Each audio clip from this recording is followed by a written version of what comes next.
భక్త్ సింగ్ పంజాబ్లో ఉన్న లాహోర్లోని ఒక సిక్కు కుటుంబమందు 1903 జూన్ 6వ తారీఖున జన్మించాడు. ఈయన తనకున్న 6 సహోదరులలో ప్రథముడు. సిక్కు మతాన్ని బహునిష్టగా అనుసరించు కుటుంబం ఈయనది. ఇంటర్మీడియట్ పాస్ అయిన సమయంలో బహు చక్కటి బైబిలు ఈయనకు బహుకరించబడగా తన మత గ్రంథాలే గొప్పవనుకున్న ఈయన బైబిల్ లోపలి కాగితాలు చింపివేసి అట్ట బాగున్నందున దానిని దాచుకున్నాడు. సిక్కు మతాన్ని వెంబడిస్తూ అన్ని ఆచారాలను నిష్ఠగా పాటిస్తూ ఉండేవాడు. సువార్తపై ఈయనకు ఏమాత్రం ఆశ లేదు. ఉన్నత విద్యను అభ్యసించడానికి ఇంగ్లాండ్ వెళ్ళాలని, ప్రపంచమంతా చూడాలనే ఆశతో 1926 సెప్టెంబర్ నెలలో ఇంజనీరింగ్ చదువుటకు లండన్ వెళ్ళాడు. అయితే ఇక్కడ దుర్వ్యసనాలకు లోనయ్యాడు. మరియు ఒక నాస్తికుడిగా మారి సిక్కు మత నిష్టలను విడిచి తల వెంట్రుకలను కత్తిరించుకున్నాడు. బంగారపు పెట్టెలో సిగరెట్లు పెట్టుకుని త్రాగుతూ ఉండేవాడు.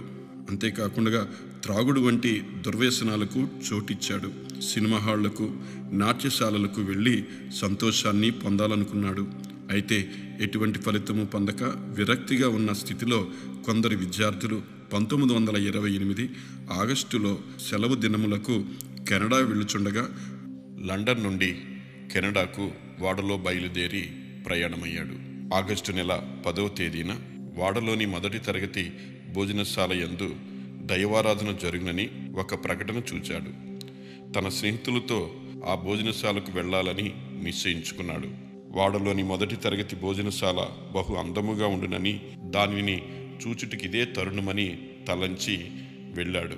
దైవారాధనలో అందరూ లేచి నిలబడినప్పుడు భక్త్ సింగ్ కూడా లేచి నిలబడి అందరూ కూర్చున్నప్పుడు వారితో పాటు కూర్చున్నాడు. దైవజనుడు ప్రసంగించుచుండగా వినుటకు ఇష్టము లేక నిద్రపోసాగాడు. ప్రసంగమైన తరువాత అందరూ మోకరించిరి. తాను మాత్రం కూర్చుండి ఉండి తన హృదయములు ఇలా తలంచాడు: వీరికి మతమును గూర్చి ఏమీ తెలియదు. నా దేశమును కొల్లగొట్టి తినుచూ త్రాగుచున్నారు. ఇంతకంటే వీరికేమీ తెలియదు. ఏది ఎట్లయినను సరే నా మతమే ఉత్తమమైన మతము అని తలంచాడు. కొంతసేపటికి తాను అక్కడే కూర్చుండి అందరూ మోకరించి ప్రార్థన చేస్తుంటుండగా అనాలోచనగా తాను కూడా మోకరించాడు. అంతే పరిశుద్ధాత్ముడు అతనిని దర్శించగా అతని శరీరం వణకటం ప్రారంభించింది. ఆ క్షణంలోనే క్రీస్తు నామాన్ని ఉచ్చరించాడు. ఆ కదలిక అతని రక్షణకు ప్రారంభమయ్యింది. ఆ అనుభవాన్ని ఇలా చెప్పాడు: అది చెప్పనశక్యమును మహిమాయుక్తమైన ఆనందం అని వర్ణించాడు. క్రైస్తవులు ఇంత గొప్ప ఆనందాన్ని అనుభవించేవారా అని ఆశ్చర్యపడ్డాడు. 3 నెలల తర్వాత కెనడా నుండి ఇంగ్లాండ్కు వచ్చినప్పుడు క్రైస్తవ ఆరాధనలకు హాజరయ్యాడు. 1929లో అగ్రికల్చర్ ఇంజనీరింగ్ చదువుట కొరకు మరలా కెనడాకు వెళ్ళినప్పుడు అతనికి బహుకరింపబడిన క్రొత్త నిబంధనను శ్రద్ధగా చదవటం ప్రారంభించాడు.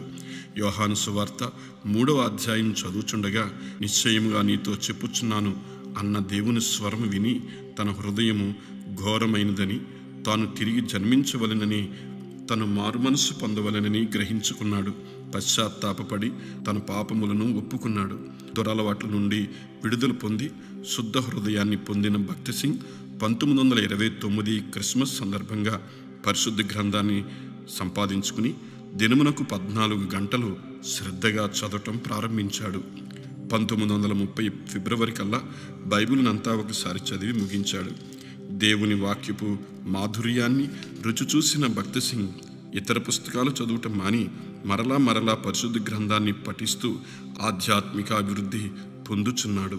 అటు తర్వాత కెనడాలోని వ్యాంక్యూవర్లో 1932 ఫిబ్రవరి 4వ తారీఖున బహిరంగముగా క్రీస్తును అంగీకరించి బాప్తిస్మం తీసుకున్నాడు.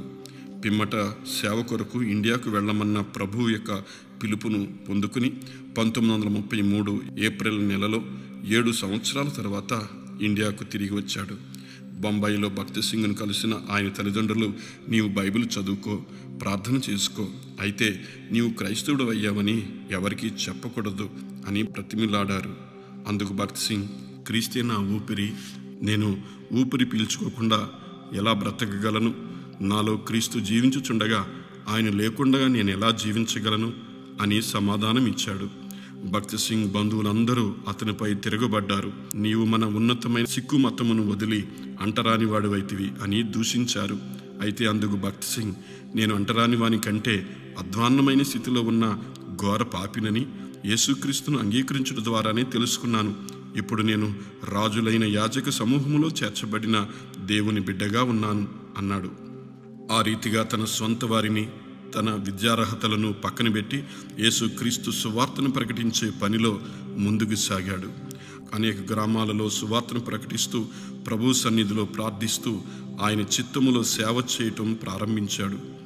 నీ ఆస్తిపై ఉన్న హక్కులన్నీ వదులుకో, నీ అవసరతలను గురించి నాతో తప్ప ఎవరితోనూ చెప్పకు అని ప్రభువు భక్త్ సింగ్తో మాట్లాడారు. అంతేగాక ఏ సంస్థలోనూ చేరకు, నీ సొంత పథకాలను నువ్వు వేసుకోకు, నేను నిన్ను నడిపిస్తానని వాగ్దానం ఇచ్చాడు. ఆ ప్రకారమే భక్త్ సింగ్ తన పరిచర్యను ప్రారంభించాడు. అంచెలంచెలుగా అభివృద్ధి పొందిన ఆయన పరిచర్య మద్రాసులోను మరనేక స్థలాలలోనూ విస్తరించింది. 1950 సంవత్సరంలో హైదరాబాదులో పరిచర్య ప్రారంభించబడింది. 1950 సెప్టెంబర్ 1 నుండి 30 తారీఖు వరకు జరిగిన సభలలో పశ్చాత్తాపాన్ని ప్రధానాంశంగా తీసుకుని అందించిన సందేశాలు ఆనాటి జనులలో గొప్ప ఉజ్జీవానికి దోహదం చేశాయి. ఆ రీతిగా ఇంచుమించు 60 సంవత్సరాలు ప్రపంచంలోని పలు ప్రాంతాలలో సువార్తను ప్రకటిస్తూ ఉజ్జీవాన్ని రగులుగొలుపుటకు ప్రభు ఆయనను వాడుకున్నాడు. ఇంగ్లీష్, ఉర్దూ, పంజాబీ, హిందీ భాషలలో దేవుని వాక్యాన్ని ప్రసంగించగలిగిన ఈ దైవజనుని ద్వారా మన దేశంలో 6000 సంఘాలు స్థాపించబడినవి. అంతేగాక ఆయన పరిచర్య ప్రభావం వలన ఇండియాతో పాటు పాకిస్తాన్, శ్రీలంక, ఆస్ట్రేలియా, అమెరికా వంటి అనేక దేశాలలో 10,000 సంఘాలు స్థాపించబడ్డాయి. ప్రపంచంలోనే ఎక్కువ క్రైస్తవ సంఘాలను స్థాపించిన వ్యక్తిగా ఈయన పేరు గిన్నిస్ బుక్ ఆఫ్ రికార్డ్లో నమోదు చేయబడటం గమనార్హం.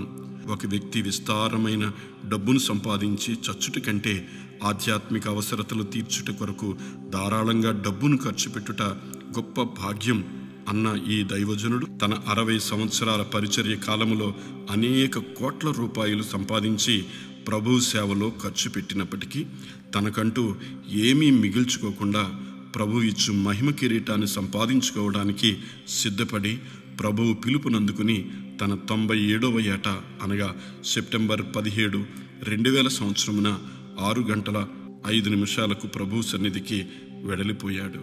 2000 సంవత్సరము సెప్టెంబర్ 22వ తారీఖున హైదరాబాదులో ఇంచుమించు 3 లక్షల మంది ఆయన అంతిమ యాత్రలో పాల్గొన్నారు.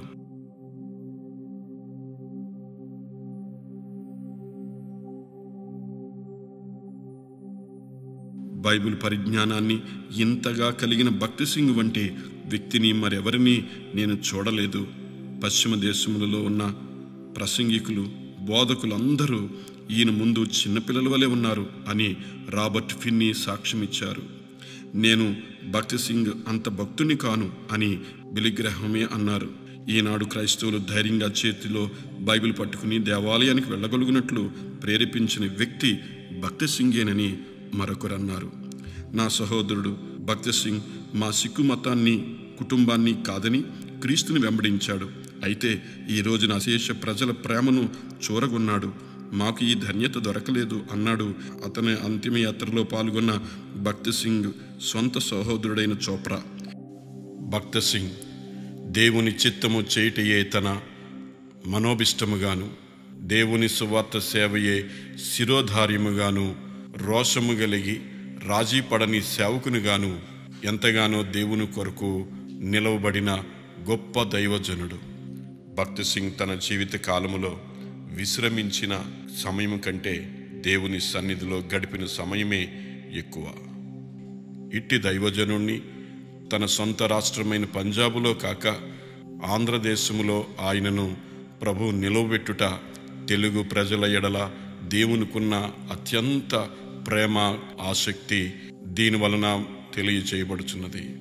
కాబట్టి సోదరుడా, నీవు ప్రభు కొరకు మండుచున్న ఒక భక్త్ సింగ్ వలె జీవించటానికి నేడే నిన్ను నీవు దేవునికి సమర్పించుకుంటావా?